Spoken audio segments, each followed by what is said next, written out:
मध्य प्रदेश के मुरैना में 25 लोगों की शराब पीने से मौत हुई थी। उस वक्त एक बार फिर बात उठी थी कि क्या राज्य में शराबबंदी होनी चाहिए। जब चर्चा शुरू होती है तो उसमें कई राज्यों को उदाहरण भी आते हैं कि गुजरात में शराबबंदी है, बिहार में भी शराबबंदी है। फिर एक तर्क आता है कि शराबबंदी ही क्या इलाज है, शराबबंदी होने के बावजूद भी शराब की बिक्री जारी रहती है, तो क्या यह अंतिम उपाय है। तो ये तमाम ऐसे पहलू रहते हैं। और ये भी तर्क दिया जाता है कि सरकार के राजस्व का यानी कि रेवेन्यू का एक बड़ा जरिया शराब है, आबकारी विभाग है। ऐसे में सरकार जो पहले से ही जो है गर्त में जा रही है, कर्जे के तले दबी हुई है, उन्हें दिक्कत हो सकती है, चाहे किसी की भी सरकार हो। हमने ये भी देखा कि चुनाव के दौरान बड़े बड़े वायदे किए जाते हैं कि साहब शराबबंदी की जाएगी, लेकिन जैसे सत्ता में आया जाता है शराबबंदी भूल जाती है। पता नहीं कौन सा नशा रहता है, शायद सत्ता का नशा ज़्यादा भारी होता है शराब के नशे पर। आज इसी नशे पर हम चर्चा करेंगे। ये चर्चा क्यों की जा रही है, किस लिए की जा रही है, इसका अक्सर मकसद क्या है, जानने के लिए बहुत ही खास पैनल हमने स्टूडियो में आमंत्रित किया। मैं उनका तारुफ पहले आपसे कराता हूं। मेरे साथ भारतीय जनता पार्टी से वरिष्ठ प्रवक्ता तपन तोमर जी मौजूद हैं। तपन जी, आपका बहुत बहुत स्वागत है। कांग्रेस पार्टी का प्रतिनिधित्व पूर्व विधायक श्री ओम रघुवंशी जी करें। ओम जी, आपका बहुत बहुत स्वागत है। और वरिष्ठ पत्रकार राजनीतिक विश्लेषक रवि अवस्थी जी हमारे साथ मौजूद है। रवि जी, आपका भी बहुत बहुत स्वागत है। चर्चा शुरू करूं उससे पहले उमा भारती जी का वो बयान मैं आपको सुनाता हूं जहां पर उन्होंने शराबबंदी की बात कही है कि शराबबंदी की जानी चाहिए। सुनिए उन्होंने क्या कुछ कहा है। कोरोना काल में जब तक शराब की दुकानें नहीं खुली, एक सिंगल उदाहरण नहीं मिलेगा कि शराब नहीं पीने से कोई मर गया हो, और उसके बाद पूरे टाइम उदाहरण मिल रहे हैं कि शराब के कारण लोग मर रहे हैं। इसलिए महिलाओं की इज्जत, दुर्घटनाओं की कमी, स्वस्थ समाज की रचना, ये सरकारों की जिम्मेवारी है। और महिलाएं सुरक्षित रहें, लॉ एंड ऑर्डर अच्छा रहे, ये भी सरकार की जिम्मेवारी है।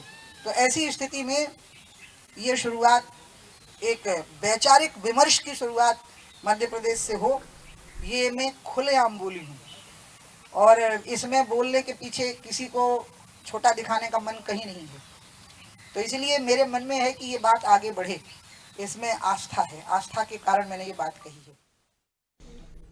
देखा आपने किस तरह से उमा भारती जी ने यहाँ पर समर्थन किया कि शराबबंदी की जानी चाहिए। तपन जी, आपकी सरकार है, उमा जी पूर्व मुख्यमंत्री हैं, वरिष्ठ नेता हैं, पूर्व केंद्रीय मंत्री हैं।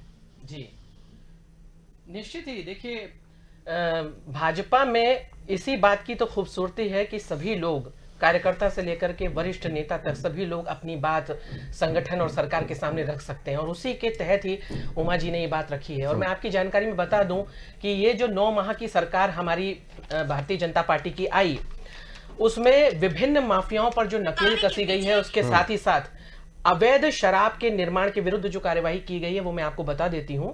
इंदौर में जब्त शराब 11,926 लीटर, गिरफ्तार आरोपी जो है वो 718 और जिला बदर जो है वो 5 लोग हुए। भोपाल में 59,267 लीटर शराब जब्त हुई, 240 गिरफ्तार हुए, NSA 5 पर लगा, 14 जिला बदर। जबलपुर में 20,305 लीटर शराब जब्त हुई, 737 गिरफ्तार हुए, जिला बदर 14। ग्वालियर में 38,164। तपन जी, मुद्दा क्या है आज का?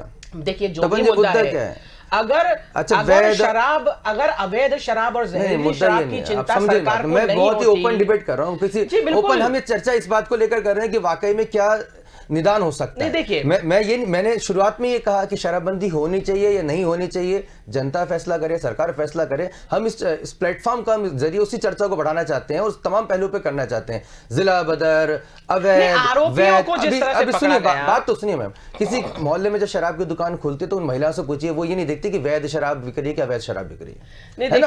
आप खुद महिला समझ सकती हैं, इसमें आ रहा हूँ। चलिए, मैं सभी पहले सारे पैनलिस्ट को लिया, मैं आप फिर वो सोच लीजिएगा कि शराबबंदी की जानी चाहिए कि नहीं की जानी चाहिए, तमाम पहलू। ओम रघुवंशी जी, कमलनाथ जी की सरकार आई थी कुछ समय पहले, 15 महीने सरकार थी, और रवि जी और मेरे को तस्दीक करेंगे कि साहब उन्होंने शराबबंदी की बात शायद मैनिफेस्टो में की थी कि शराबबंदी की, जी, वचन पत्र में था कि शराबबंदी की जाएगी, लेकिन उस वचन पत्र का नहीं पालन किया गया। ओम रघुवंशी जी, यानी कि सत्ता में आने के लिए शराबबंदी का नारा दिया जाता है, आप सत्ता में, यानी कि कहीं ना कहीं जनता का एक बड़ा वर्ग तो चाहता होगा कि शराबबंदी होनी चाहिए, जिन्हें कहीं ना कहीं वोट दिया होगा, उसके बाद भी, वचन देने के बाद भी क्यों नहीं पालन किया जाता? वो मजबूरी समझना चाहेंगे, वरिष्ठ हैं, पूर्व विधायक हैं, आप ये समझाइए सर कि आखिर वो क्या मजबूरी होती है कि सत्ता में आते ही शराबबंदी को लेकर सरकार चुप हो जाती है। हमारी जो सरकार बनी थी 5 साल के लिए बनी थी, और 15 महीने में जब सरकार हटी तो हमारे वचन पत्र में जो मुद्दे थे उनको हमने लागू उसमें करने तो का कहीं काम नहीं लिखा किया था कि चौथे और साल में आप शराबबंदी नहीं, करेंगे, 4.5 साल में करेंगे, नहीं, 5वें साल ये का लिखा- महीना करेंगे, पहले मतलब उसका सबसे क्या पहले- उस मापदंड सबसे होता तो है? पहला मापदंड ये होता है कि राजस्व का मामला होता है, और राजस्व का ये था कि सरकार जब मिली थी तो सरकार की आर्थिक स्थिति ठीक नहीं थी, और हमारा सबसे पहला काम था कि हम किसानों के कर्ज माफी वही की आपसे शुरुआत समझना चाह करें। रहे हैं सर, मैं बहुत ही और आप किसानों की समझाइएगा कर्ज क्या माफी के राजस्व के साथ-साथ- लिए सिर्फ शराब ही नहीं, जरूरी रहती है? नहीं, और मैं समझने के लिए कह रहा हूं, आमदनी मेरा के कोई विचार आमदनी के दूसरे रास्ते निकालने की तैयारी चल रही थी, और दूसरे रास्ते निकालने के साथ ही ये शराबबंदी का भी एक कार्यक्रम चालू होने वाला था, लेकिन सरकार 15 महीने में चली गई। और ये निश्चित रूप से सही है कि शराबबंदी पूरे मुल्क में एक साथ बंद होना चाहिए। एक राज्य में बंद होने से समस्या का निदान नहीं होगा। और जो माफिया है उनके खिलाफ भी कार्रवाई कांग्रेस सरकार में शुरू हुई थी, अब शिवराज जी ने शुरू की है, एक अच्छी बात है। उमा जी ने जिस मुद्दे को लाया है, तो हम ये चाहते हैं ये मुद्दा राजनीतिक ना हो, ये मुद्दा सामाजिक हो, और इसको लागू करने की इच्छा शक्ति शिवराज जी में होना चाहिए। एक तरफ नरोत्तम मिश्रा जी अलग बयान देते हैं, एक तरफ शिवराज जी अलग बयान देते हैं, एक तरफ उमा जी अलग बोलती है। पहले उन्हें तय करना चाहिए, उन्होंने ने इस मुद्दे को क्या अपने कांग्रेस शासित प्लेटफॉर्म पे राज्यों लाया। से और भी इसकी शुरुआत की जा सकती अभी? कांग्रेस शासित राज्य सबसे पहले गुजरात था, वहाँ शराबबंदी हुई। उसके बाद बिहार जनता दल का राज्य, वहाँ शुरुआत हुई। और भी राज्य है यहाँ निश्चित रूप से केंद्र के द्वारा जिस तरह जीएसटी लागू कर टैक्सों की जनता दल भाजपा की सरकार है बिहार में। जनता दल भाजपा चलिए, मैं की रवि जी सरकार से है, और एक तो कमेंट हम लेता ये हूं, फिर चाहते डिबेट हैं को ओपन करूंगा। कि मैं पूरे- समझ गया आप ये जोखिम मोल लेना नहीं चाहते, कोई भी नहीं, हम राजनीति सरकार- में। नहीं, नहीं, सिर्फ शराबबंदी आप बंद सरकार करना में रहो चाहते तो अब शराबबंदी नहीं करेंगे, वो जोखिम आप लोग मोल नहीं लेंगे, क्या है ना साहब? पता नहीं क्या उसका राजस्व का क्या फैक्टर रहता है, वोटर का क्या फैक्टर रहता है, और डिबेट में आगे समझेंगे। रवि जी को मैं शामिल करता हूँ। रवि जी, शराबबंदी क्या वाकई में अंतिम इलाज है? क्योंकि हमने देखा बिहार और गुजरात में शराबबंदी की गई, लेकिन ये भी खबरें आती है कि वहाँ पे शराब बिक रही है। और क्या शराब बंद करने से तमाम जो है एक परिवर्तन देखने में आ जाएगा? इसका पूरा गणित आपसे समझना चाहेंगे। राजस्व जरूरी है, या जो शराब की वजह से अपराध बढ़ते हैं, जो क्राइम की घटना बढ़ती हैं, उसे रोकना ज़्यादा ज़रूरी है? पूरा सर आप उसका विश्लेषण में आपसे। देखिए असुचित शराब अनादिकाल से चला आ रहा है, सुरा का उपयोग जो है वो जनता करती रही है। और मध्य प्रदेश के संदर्भ में अगर ये बात की जाए तो देखिए, चाहे मध्य प्रदेश हो या कोई अन्य राज्य हो, ये राजनीतिक सिऊफीबाजी ज़्यादा रही है। दक्षिण के कई राज्यों में इस तरह का प्रयोग पहले किया गया, लेकिन अंततः जो है उन्हें फिर से उसको शराब को लागू करना पड़ा। आप बिहार और गुजरात की बात करें तो बिहार में देखिए पिछले 2-3 साल के दरमियान ही 2.5 से 3 लाख प्रकरण जो है इस मामले में दर्ज हो चुके हैं। अभी नीतीश सरकार ने ही पिछले विधानसभा में बताया था करीब 2 लाख प्रकरण उन्होंने दर्ज किए हैं। तो ऐसी स्थिति में कि इन तमाम पहलुओं को ध्यान रखकर ही इस पर कोई निर्णय होना चाहिए। जहां तक मध्य प्रदेश के संदर्भ की बात है, देखिए राजस्व संग्रह के मामले में हम अच्छी तरीके से जानते हैं कि मध्य प्रदेश केवल 2-3 सेक्टर में जो है वो कर संग्रह के माध्यम से ही उसका एक राजस्व का बड़ा स्रोत है। उसमें आबकारी है, वाणिज्य कर है। जीएसटी लागू होने के बाद सभी राज्यों का हिस्सा कम हुआ है, मध्य प्रदेश भी उनमें से एक है। तो ये तमाम पहलुओं को ध्यान में रखकर ही इस तरह के कोई निर्णय होना चाहिए, क्योंकि जब और जहाँ तक दूसरी बात है कि दूसरे राज्यों को भी देखना चाहिए कि जिन्होंने शराबबंदी लागू की क्या वहाँ के परिणाम क्या रहे। बिहार में क्या स्थिति है, गुजरात में क्या स्थिति है। इससे पहले जैसे मैंने कहा कि दक्षिण के आंध्र प्रदेश है, तमिलनाडु है, वहाँ पर भी हरियाणा है, हरियाणा में भी शराबबंदी लागू की गई थी, अंततः 2-3 साल बाद उसे फिर से लागू करना पड़ा। तो इस तरह के जहाँ परिणाम होंगे तो वहाँ एक उससे सरकार को बीच बीच में नुकसान हो। जब हरियाणा में हुआ था तो वहाँ पे 1200 करोड़ का नुकसान करीब सरकार, मुझे लगता है रवि जी, बनती जनता की सेवा के लिए और जनता की सहूलियत के लिए। अगर जनता की सेहत के साथ खिलवाड़ हो रहा है तो मुझे लगता है कि राजस्व की और भी प्राप्ति के जरिए हो सकते हैं। लेकिन तपन जी, मैं आपसे समझना चाहूंगा, उमा भारती जी भी तो मुख्यमंत्री रही थी, अपने शासनकाल में उन्होंने क्यों नहीं शराबबंदी कर दी मध्य प्रदेश में? नहीं देखिए, अब शिवराज जी से अपेक्षा कर रहे हैं। नहीं देखिए, उनको अगर तो साथ भी नहीं देखिए, कुल मिलाकर के बात जो है आज की परिस्थितियों में उमा जी ने कहा, अपने मन के विचार उनके सामने रखे। अभी जैसे ओम प्रकाश जी कह रहे थे कि 15 माह की सरकार, लेकिन आई तो 10 दिन के जुमले पर थी कांग्रेस की सरकार। और देखिए उसमें भी अगर 15 आप माह गौर के करें बोलेंगे तो मैं तो उमा भारती जी के भी उस कार्यकाल को पूछूंगा ना कि उन्होंने जो उनके पास भी तो ताकत थी, पावर थी, मुख्यमंत्री थी, एक वो कर दी थी सरकार को उस पटरी पर लाने। नहीं, मुझे मेरा कहना तपन जी, अगर ऐसा लगता है, उमा भारती जी ने कहा कि शराबबंदी होनी चाहिए, निश्चित तौर पर अच्छी अच्छी बात कही है उन्होंने, अविनाश जी, वो साध्वी हैं। आशुतोष जी, नहीं देखिए, बात तो सुनिए तपन जी, नहीं, आप सुन नहीं रहे मुझे। अगर आप मुझे बोलने मेरे नहीं सवाल देंगे तो फिर मैं कैसे बोल पाऊंगी? मेरा सवाल तो सुन लीजिए, फिर आप बोलिएगा। नहीं, आपके सवाल तो सवाल दर सवाल आते जाते हैं। अगर आप मेरे को वाकई जवाब में नहीं आ रहा ना बोलना चाहिए, तो उसके। मैं बोलना चाह रही हूँ ना आपसे। 10 साल की बंठाडार की सरकार, जिसमें बिजली, पानी, सड़क सब कुछ धराशायी कर हो लीजिए गया था, डाइवर्ट। जिस तरह से मध्य प्रदेश कर्जे में था, कोई हमें खजाना भरा हुआ नहीं मिला था दिग्विजय जी के शासन के बाद। तो स्वाभाविक है कि जब उमा जी आई तो स्वाभाविक है कि उस समय मूलभूत सुविधाएं जो खास तौर से थी उन पर काम चालू हुआ, और बिजली, सड़क, पानी सबको किस तरह से लिया गया, और किस तरह से 3 महीने में भोपाल से सागर तक की सड़क बनी, और ऐसी कई चीजें थी जो काम हुआ। वो उसके बाद स्वाभाविक है जैसे ही शिवराज जी की सरकार आई, आज की परिस्थितियों में और 15 साल की स्थितियों में और 15 माह की स्थितियों में जो भी चीजें देखने को मिली हैं, इन 15 माह में कांग्रेस की सरकार के तहत मध्य प्रदेश की जनता किस तरह से हाहाकार कर रही थी, ये किसी से छुपा इसलिए भी नहीं है क्योंकि सारे माफिया, ये हम नहीं कह रहे हैं, उमंग सिंगार जी हो, गोविंद सिंह जी हो, सभी लोगों ने सीधा सीधा आरोप दिग्विजय जी पर लगाया था कि वो माफियाओं के सरगना है और उनके संरक्षण में सारे माफिया काम कर रहे हैं। तो कांग्रेस को अपने गरिमा में झांकना चाहिए कि वो दूसरों पर अगर उंगली उठाती है तो वो स्वयं कितने पानी में है। कुल मिलाकर के मैं जो कहना चाह रही थी उसमें मैं बताना चाहती हूं आपको कि अभी बात हो रही थी कि दूसरे राज्यों में जहां पर शराबबंदी हो चुकी है वहां क्या परिस्थितियां हैं, या जहां होना चाहिए वहां क्या परिस्थितियां हैं। देखिए, मध्य प्रदेश में पिछले 10 वर्षों से किसी भी तरह का कोई भी नया उप दुकान नहीं खुली, और स्वाभाविक है 15 माह का रोना रोने वाली कांग्रेस तो कह ही नहीं सकती कि उन्होंने कुछ किया, क्योंकि वो तो माफिया को संरक्षण दे रहे थे। मैं पूछ सकता हूं मैडम सवाल? आप इजाजत देता हूं, आप लेकिन इजाजत देते सवाल कांग्रेस पूछ की लूं। महाराष्ट्र सरकार में 21 दुकानें प्रति लाख आबादी पर हैं, और राजस्थान में 17 हैं, जबकि मध्य प्रदेश में केवल 4 है। और अभी भी मध्य प्रदेश के मुख्यमंत्री माननीय शिवराज जी ने स्पष्ट कर दिया है कि कोई भी नई उप दुकान खुलने का कोई भी प्रस्ताव हमारे पास नहीं है। तपन जी, अब आपने पूरी बात रखी, मैं अपने 2 सवाल पूछ लूं। गुजरात और बिहार में आपकी सरकार है जी, कैसा अनुभव है वहां पर शराबबंदी का? नहीं देखिए स्वाभाविक है, अगर बंद है अच्छा है। नहीं देखिए, स्वाभाविक है कि वहां की सरकार का जो निर्णय है और वहां की जो परिस्थितियां हैं उस अनुसार उन्होंने वो निर्णय करा। शिवराज जी निर्णय करने में स्वाभाविक है कि बहुत ही अच्छी तरह से आगे बढ़ने वाले अच्छा है बुरा मैडम बिहार और गुजरात में शराबबंदी का अनुभव? देखिए, शराब तो स्वाभाविक है कि हमारे स्वास्थ्य के लिए हानिकारक होती है, इसमें कोई दो राय नहीं है। कुल मिलाकर के बात यह है कि उसके अंतर्गत अगर कहा जा रहा है कि दुकानें खुली हुई हैं, तो उनको किस तरह से आगे ना बढ़ाते हुए कहीं पर दुकान का शब्द अभी तक मुझे लगता नहीं, तो मुझे तो रखना पड़ेगा ना स्पष्ट तरह से कि प्रति लाख आबादी पर अगर केवल 4 दुकानें हैं, और उसमें भी व्यक्ति के स्वयं के ऊपर यह निर्णय होता है कि वो खरीदे या ना खरीदे। जबकि आप गौर करिए कि कांग्रेस की सरकार में ऑनलाइन शराब बिक्री की बात आ गई थी, और महिलाओं को किस तरह से सुविधा अनुसार शराब उपलब्ध कराई जा सकती है, तो प्रत्येक घर तक दुकान तक ये हमने उठाया ना। अरे रुकिए तो, तपन जी रुकिए तो, बिल्कुल रुकिए तो। मैंने सीधे तौर पे कहा उनके तो मैनिफेस्टो वचन पत्र को झुटला गए वो। अब उनसे आप क्या सवाल पूछेंगे? उनके तो रिटर्न डॉक्यूमेंट में है, उनके तो लिखित है, दस्तावेज हुआ है। आप सुनिए तो मेरी बात को, मैं तो सिर्फ बहुत सामान्य पूछ रहा हूँ। गुजरात और बिहार में अगर अच्छा अनुभव है, आवाज उठाने वाली उमा भारती जी हैं, मैं 2 सवाल पूछ रहा हूँ। उमा भारती जी आज ही सवाल उठा रही है, जब वो मुख्यमंत्री थी तो उन्होंने खुद क्यों नहीं शराबबंदी का ऐलान कर दिया? नंबर 1। और नंबर 2, आज की आप कह रहे हैं कि साहब हम अगर रघुवंशी जी से पूछते हैं, बोले साहब कहीं ना कहीं राजस्व, खजाना, आपसे पूछते हैं खजाना, बीमारू, तो क्या सिर्फ खजाना हमारे शराब से ही भरा जा रहा है? आशुतोष जी, मैं जब स्पष्ट कर चुकी, फिर आपका दोबारा उसको मतलब रिपीट करना प्रश्न को समझ से परे है। देखिए, मैंने आपको स्पष्ट करा कि उमा जी की सरकार जब बनी तो बंटाढार मध्य प्रदेश का हो चुका था। स्वाभाविक है कि जब वो मुख्यमंत्री बनी तो कई चीजें जो सामने थी, मूलभूत जरूरतें, सड़क, पानी, बिजली, कई चीजें थी जिन पर काम शुरू हुआ।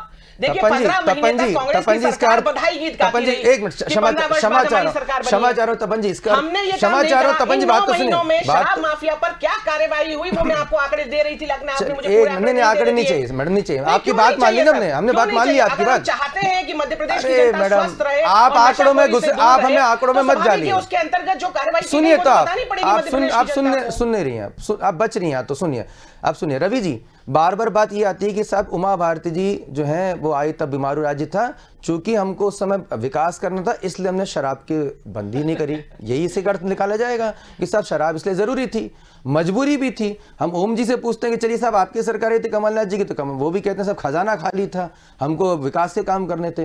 तो क्या बिल्कुल बॉटम लाइन यही है कि मध्य प्रदेश में जब से हमारा मध्य प्रदेश अस्तित्व में आया है तो शराब ही हमारे यहाँ पर ये जो तमाम जो दावे किए जाते हैं, औद्योगिक विकास, उद्योग विभाग होता है हमारा स्किल डेवलपमेंट डिपार्टमेंट होता है, हमारे तमाम जो दूसरे दीगर डिपार्टमेंट होते हैं, कृषि विभाग जो कृषि को लाभ का जरिया बनाएंगे, तो जो डिफरेंट जो डिपार्टमेंट से करोड़ों अरबों रुपए का इनका बजट होता है, वो क्या कर रहे होते हैं, उनके अधिकारी क्या कर रहे होते हैं? क्या आज भी हमारे यहाँ सड़क बनने के लिए शराब बेचना जरूरी है? ये तो इस तरह से यही समझ में आ रहा है सामान्य अर्थों में।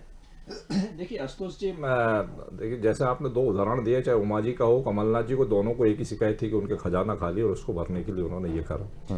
निश्चित तौर पर देखिए एक बड़ा इसका व्यवहारिक पक्ष देखा जाना चाहिए। मैं शराब को विक्रय के पक्ष में नहीं हूँ, लेकिन उसका व्यवहारिक पक्ष भी देखा जाना चाहिए। एक एम्स की रिसर्च रिपोर्ट है कि जिसमें देश में करीब 15 से 20% लोग ही शराब का सेवन करते हैं। ऐसा नहीं कि पूरा समाज इसका सेवन करता, कोई अनिवार्यता भी नहीं है इसमें, स्वैच्छिक है पूरी तरीके से। तो जहाँ तक इस दिशा में देखा जाए कि केवल शराब को लेकर ही जहाँ तक राजनीतिक इच्छा शक्ति की बात है, और अगर कोई राजनेता जो शासक है वो चाहता है कि शराबबंदी हो तो फिर हो। आप पटवा जी को देखिए, उन्होंने एक झटके में लॉटरी बंद करना थी, कर दी। तो ये राजनीतिक इच्छा शक्ति के ऊपर निर्भर करता है कि आप क्या चाहते हैं, पहली बात। जहां तक उसका जो दूसरा पक्ष है वो व्यवहारिक पक्ष, ये भी देखा जाना चाहिए कि इससे दो नुकसान, केवल राजस्व का नुकसान नहीं है। एक बड़ा वर्ग जो इसका लगभग कह सकते हैं कि आदी है या शौकिया तौर पर है, तो वो उसका भी एक पहलू है, वो भी समाज का एक हिस्सा है। बिल्कुल सही। तो ये एक पक्षीय फैसला किसी को तलवार से एकदम से काट के रख देना, वो मैं नहीं मानता कि तो वही तो रवि जी मुद्दा यही तो है। देखिए रवि जी मुद्दा यही तो है कि बार बार ये जो शगुफा क्यों छिड़ जाता है। या तो शराबबंदी करनी है तो कर दीजिए, नहीं करनी तो आपका एक सिस्टम को रेगुलेट कर दीजिए कि साहब इस तरह से अवैध शराब ना बिके, इस तरह से जहरीली शराब ना बिके, इस तरह से लोग की मौत ना हो, इस तरह से जो है जो शराब माफिया शब्द जो है ना पन पे। तो ये सिस्टम को एक बार में डेवलप कर दिया। आपका आबकारी विभाग कर क्या है? अभी मुरैना में मौत हुई थी, एक भी आबकारी विभाग के जो अधिकारी की किसी के भी खिलाफ कार्रवाई नहीं हुई, आपके ना आबकारी आयुक्त के खिलाफ कार्रवाई हुई, 25 लोगों की मौत हुई है। देखिए आशुतोष जी, एक चीज और भी देखनी पड़ेगी। अगर आप शराबबंदी करते हैं तो गांव-गांव में अवैध शराब का उत्पादन शुरू हो जाएगा, वो एक रोकना बड़ी समस्या होगी। आज समाज में इतने सारे नशीले मादक पदार्थ बिक रहे हैं, आप उन्हें तो रोक नहीं पा रहे हैं, चाहे वो एमडी हो, ब्राउन शुगर हो, हेरोइन हो, जो ज्यादा घातक है शराब की तुलना में, उन्हें रोकिए, उन पर कार्रवाई की है। शिवराज जी को सराहना की जानी चाहिए कि उन्होंने इस दिशा में अभियान शुरू किया और उसके अच्छे परिणाम भी आ रहे हैं। तो बात इस पर होना चाहिए। तो क्या रवि जी तो क्या ये जिस तरह के स्टेटमेंट सिर्फ पब्लिसिटी के लिए लिए जाते हैं कि भाई ठीक है हमने शो को छेड़ दिया? देखिए किसी क्या कारण क्या रहता है? मतलब व्यवहारिक जो व्यवहारिकता आप बता रहे हैं, जो समझ में पा रहा हूं, तो निश्चित तौर पर व्यवहारिकता तो राजनेता भी समझते होंगे। और ये फिर ये अगर इतनी सीरियसनेस है तो फिर उसको बिल्कुल इम्प्लीमेंट किया जाना चाहिए, पार्टी लेवल पर बात करके, सरकार लेवल पर बात करके। ठीक है, अगर करना ही है तो वैसा करें। शगुफा छेड़ना, जनता को लगता है कि पता नहीं क्या हो रहा है क्या नहीं हो रहा है। बिल्कुल आशुतोष जी, कुछ मुद्दे ऐसे होते हैं जो जिन्हें कुछ जो अनुभवी नेता है वो समय समय पर अनुभवी नेता जी हमारे साथ मौजूद है, मुस्कुरा रहे ओम प्रकाश रघुवंशी जी, उनसे समझ लेते हैं। सर आप सर समझा ही दीजिए आज, क्योंकि इस डिबेट के जरिए जनता जो है समझ जाए क्या वाकई में शराबबंदी नामक जो चीज़ है, ये जो शगुफा, ये वाकई में इम्प्लीमेंट यानी कि क्रियान्वित होगा आपके अनुभव के आधार पे, या फिर लगता है कि नहीं समय समय पर राजनेता आकर इस तरह से बयान देकर ये दिखाएंगे, देखिए हम तो ये चाहते हैं, बाकी देखिए सरकार करती नहीं करती। ये एक आंदोलन के रूप में निश्चित रूप से समाज में उठेगा जी, और समाज ही इसका निराकरण करेगी, तब सरकार झुकेंगी, चाहे किसी की भी सरकार हो। और ये सरकार को भी गंभीरता से लेना चाहिए। 11-12 हज़ार करोड़ रुपए साल की आमदनी है, तो कोई बहुत ज़्यादा आमदनी नहीं है। अगर इसको बंद करते हैं तो उससे कई गुना ज़्यादा समाज में इसका फ़ायदा होगा। और निश्चित रूप से आप ये एक समय देख करके, और इस मुद्दे को जबरन उछाला गया है पूरे देश में। जब किसानों का मुद्दा चल रहा है तब इस तरह की बातें करके बहन उमा जी ने, नरोत्तम मिश्रा जी ने और मुख्यमंत्री जी ने इस मुद्दे को शगुफा दिया है। इन्हें ये चाहिए कि एक साथ बैठ करके और पूरे देश में शराबबंदी की उमा जी को मांग करनी चाहिए। और उमा जी जिस तरह से गंगा सफाई में लगी थी, उसी तरह मुझे लगता है कि शराबबंदी कराने में उनका योगदान मध्य प्रदेश में मिलेगा, और महिलाएं भी उसमें। पंजाब में कैप्टन अमरिंदर सिंह शराबबंदी का ऐलान कर सकते हैं क्या सर आप क्योंकि मुझे लग रहे हैं पैरोकार लग रहे हैं आप शराबबंदी के, इसलिए मैं पूछ रहा हूँ। कांग्रेस पार्टी की सरकार है आपकी। पहले तो कदम बीजेपी को, भारतीय जनता पार्टी को उठाना चाहिए। और अमरिंदर सिंह आप हमेशा बोलते, हम प्रेसिडेंट बात कर सकता हूँ, मैं मध्य प्रदेश की बात कर सकता हूँ। नहीं, आप जब देश की बात कर रहे हैं कि देश में शुरुआत होनी चाहिए, आपने 3 बार बोला सर पूरी डिबेट में कि शुरुआत पूरे देश में होनी चाहिए केंद्र सरकार, तो जब आप देश की बात होती है तत्काल मध्य प्रदेश भी देश का हिस्सा है। अगर इच्छा शक्ति ओम प्रकाश, मध्य प्रदेश भी इसी देश का हिस्सा है। तपन जी देखिए, जहां किसानों की बात हो रही है, तो जिस पंजाब में, जिस महाराष्ट्र में एमएसपी और कॉन्ट्रैक्ट फार्मिंग के माध्यम से किसान लाभान्वित हो रहे हैं, उसको पूरे देश में लागू नहीं होने देना चाहती कांग्रेस, क्योंकि उनकी राजनीति फिर किस जमीन पर होगी। खैर, आगे बढ़ते हैं। देखिए, नरोत्तम जी को या उमा जी को लेकर के तो ओम प्रकाश जी बहुत बातें कर रहे हैं, लेकिन लक्ष्मण जी को क्यों भूल जा रहे हैं? वो भी तो दिग्विजय जी के छोटे भाई हैं, और उनका क्या विचार आया है इस विषय पर? तो कांग्रेस को भी अपने धड़े पर यह बात ध्यान रखनी चाहिए कि अगर भाजपा में लोकतंत्र है तो लक्ष्मण जी ने लोकतंत्र के तहत कहा है या उनमें भी फूट पड़ी हुई है? तो इस पर गौर करने की बात है, क्योंकि उन्होंने शराब की दुकानें बढ़ाने का समर्थन किया है लक्ष्मण सिंह जी ने, ये मैं आपको बता दूं। कुल मिलाकर के मैं आपके सामने अभी जो विषय रख रही थी, ये जो आंकड़े मैं आपके सामने देने का प्रयास कर रही थी, वो इसीलिए कर रही थी कि जैसा कि हम कहते हैं कि अंकुश लगना चाहिए जहरीली बात सुनिए या अधिक शराब पर। एक आखिरी सवाल में समझिए, मैं समझ गया बात।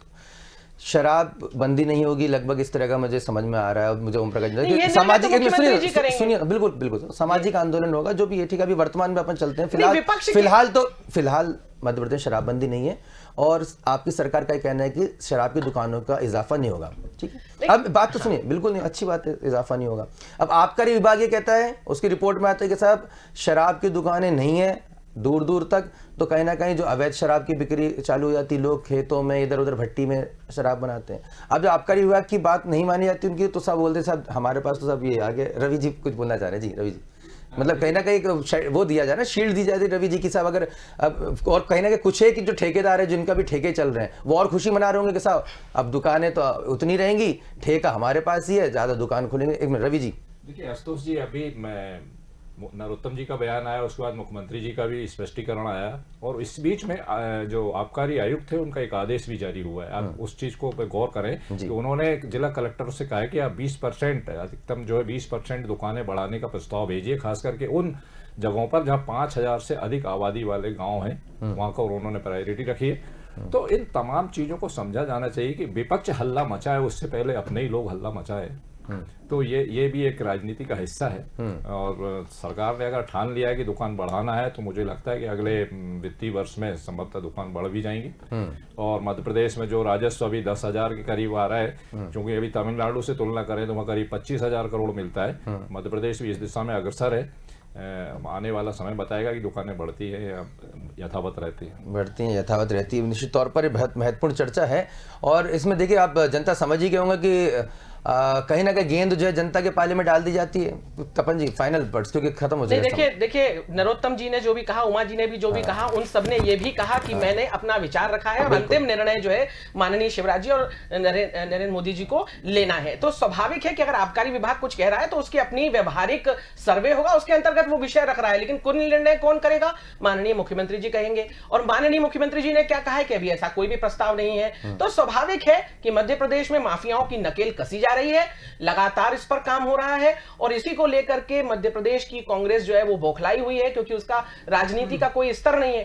तो कुल मिलाकर दिखता है कि जहां काम होगा वहीं पर विवाद बनेगा। बात बीजेपी के लोगों ने, बड़े बड़े नेताओं ने, लक्ष्मण जी ने क्या कहा? अरे लक्ष्मण सिंह जी की लक्ष्मण जी कुछ नहीं है आपके नजरों में? भारती जी की बात, लक्ष्मण जी कुछ है कि नहीं ये बता दीजिए। मिश्रा जी की बात करो, लक्ष्मण जी कुछ है? शिवराज, अरे तो ये मुद्दा उठाया किसने? नहीं, लक्ष्मण जी है, उठा आप रहे हो, कांग्रेस के नेता हैं, राम लक्ष्मण नहीं की है? बात कर रहे हो। आप उनको कांग्रेस के नेता मानते हैं या नहीं मानते? कांग्रेस के नेता, कांग्रेस के नेता हैं कि नहीं? कौन है? दिग्विजय जी का सत्ता में तो आप भी थे, सत्ता लेकिन में, कमलनाथ जी पर कहावत के सत्ता में अनुसार पेट बाधा भारतीय थी। जनता पार्टी कमलनाथ जी ने स्वयं स्वीकार किया कि जो माफिया काम कर रहा था उसमें वो स्वयं निर्णय नहीं कर पा रहे थे। ये तो कमलनाथ जी ने स्वयं स्वीकारा है मुख्यमंत्री से जुड़ने के बाद कि जो पेट बाधा उनके ऊपर थी वो निर्णय करती थी। तो सरकार में तो आप भी थे, लेकिन दिग्विजय जी किस तरह से पीछे से मुख्यमंत्री बनकर के काम कर रहे थे। आदरणीय ओम प्रकाश जी, आप इस पर थोड़ा प्रकाश डाल दीजिए कि कमलनाथ जी सही बोल रहे हैं या दिग्विजय जी सही बोल रहे हैं। नहीं, देखिए क्लियर करिए ना, कमलनाथ जी ने क्या कहा कि उनके ऊपर प्रेत बाधा थी, वो प्रेत बाधा निर्णय कर रही थी तब जब कमलनाथ जी सत्ता में थे, माननीय मुख्यमंत्री थे, लेकिन वो अपने मन के काम नहीं कर पा रहे थे। तब वो सरकार में आपका दायित्व है कि नहीं, कांग्रेस का दायित्व था कि नहीं? और घर घर जिस तरह से ऑनलाइन शराब पहुंचाने की बात करी जा रही थी और महिलाओं को शराब देने की बात की जा रही थी, उस पर भी कुछ प्रकाश डालिए महाराज। तो इसलिए ज्ञान देना बंद कीजिए, ठीक है। दूसरों को ठीक है। ब्रह्मज्ञान और खुद सूखे आप पाषाण। ऐसा है। भाजपा सरकार बहुत अच्छे से काम कर रही है और लगातार माफियाओं पर नकेल कस ठीक है, रही है ठीक है। और उसी का ये परिणाम है कि कांग्रेस बौखलाई। ठीक है, शराब की ये- दुकान और बढ़ा दो, भाजपा ये अभी बात हुई क्या? बढ़ेगी, नहीं बात हुई। अब ये ऐसे आकलन आप लगाते तो रहो, आप भी अपने आप आकलन लगाते रहो, किसानों के साथ ये हो जाएगा, युवाओं के साथ ये हो जाएगा। आपने स्वयं क्या किया? किसानों का बंठा ढाल किया, 2 लाख का कर्जा माफ किया आपने, उनके पीठ पे छुरा भोगा, युवाओं से ढोल चरवाए, महिलाओं की लाठी लक्ष्मी बंद कर दी, कन्यादान योजना के पैसे टकार गए। ठीक है, और ठीक है। आपको याद है आशुतोष जी, एक बात आप और याद कीजिए, जीतू पटवारी ने क्या कहा था? जीतू पटवारी ने कहा था कि कन्यादान योजना में जो 51,000 किए गए हैं वो बारातियों को देसी विदेशी पिलाने के लिए किए गए। देखिए इस तरह की बातें मुख्यमंत्री कमलनाथ जी के नाक के नीचे मंत्री जीतू पटवारी ने कही थी। तब ये लोग अपने गरिमान में नहीं झांकते और कुल मिलाकर के आ जाते हैं भाजपा की सरकार पर जो लगातार काम कर रही है और माफियाओं पर नकेल कस रही है। इसलिए कृपा करके महाराज आप अपने पर ज्ञान दें, अपना ज्ञान अपने पास रखें। आप अपनी बात को इस तरह से, आपकी सरकार क्या कर रही थी 15 माह? अरे अभी आप क्या कर रहे नहीं, हो आप नरोत्तम जी का, आप नरोत्तम जी का क्या ठीक कर रहे हो, है, उन्होंने ठीक है, क्या कर रही ठीक है है। आप? तपन जी, ओम प्रकाश जी और रवि जी, बहुत बहुत शुक्रिया। समाज में नशा जो है वो जिस तरह से इस मुद्दे पर जो चर्चा हो रही है, निश्चित तौर पे रेगुलेशन की जरूरत है। यहाँ पर बंद करना है नहीं करना है, इस फैसला सरकार को करना है, लेकिन समाज को देखना होगा कि हमारी जो युवा पीढ़ी है वो किस तरह से नशे की जद में आती जा रही है। सिर्फ शराब ही नहीं, ये तमाम जो कोकीन, हीरोइन, ड्रग्स हैं, हमने देखा किस तरह से मुंबई के जो हमारे बॉलीवुड के जो हीरो हीरोइंस हैं वो भी ड्रग्स माफिया की चपेट में है और जिस तरह से जहर घुलता जा रहा है। इससे पहले हमने देखा था कि पंजाब में पाकिस्तान की खुफिया एजेंसी ISI बहुत ही संगठित तरीके से, सुनियोजित तरीके से उन्होंने पंजाब के युवाओं के अंदर जहर घोला, नशे की आदत डाली। आपने फिल्म उड़ता पंजाब भी देखी होगी, लेकिन कहीं ना कहीं उड़ता मध्य प्रदेश बनता जा रहा है और अब हमें जरूरत है कि इस पे कुछ निर्णायक फैसला लेने की। सिर्फ शगुफे छेड़ने से कुछ नहीं होगा। अगर राजनीतिक इच्छा शक्ति है तो बिल्कुल बंद कीजिए, और अगर नहीं तो इस पूरे सिस्टम को इस तरह से कर दीजिए कि कम से कम एक 25 लोगों की जो मौत हुई है या उज्जैन में जो मौत होती है, जो गरीबों की मौत होती है, वो कम से कम ना हो। सिस्टम को रेगुलराइज कर देने की हम यहाँ पर अपील करेंगे सरकार से। आने वाले दिनों में इन्हीं तमाम मुद्दों के साथ बेबाकी से हम चर्चा करेंगे। देखते रहिए स्वदेश न्यूज़। नमस्कार।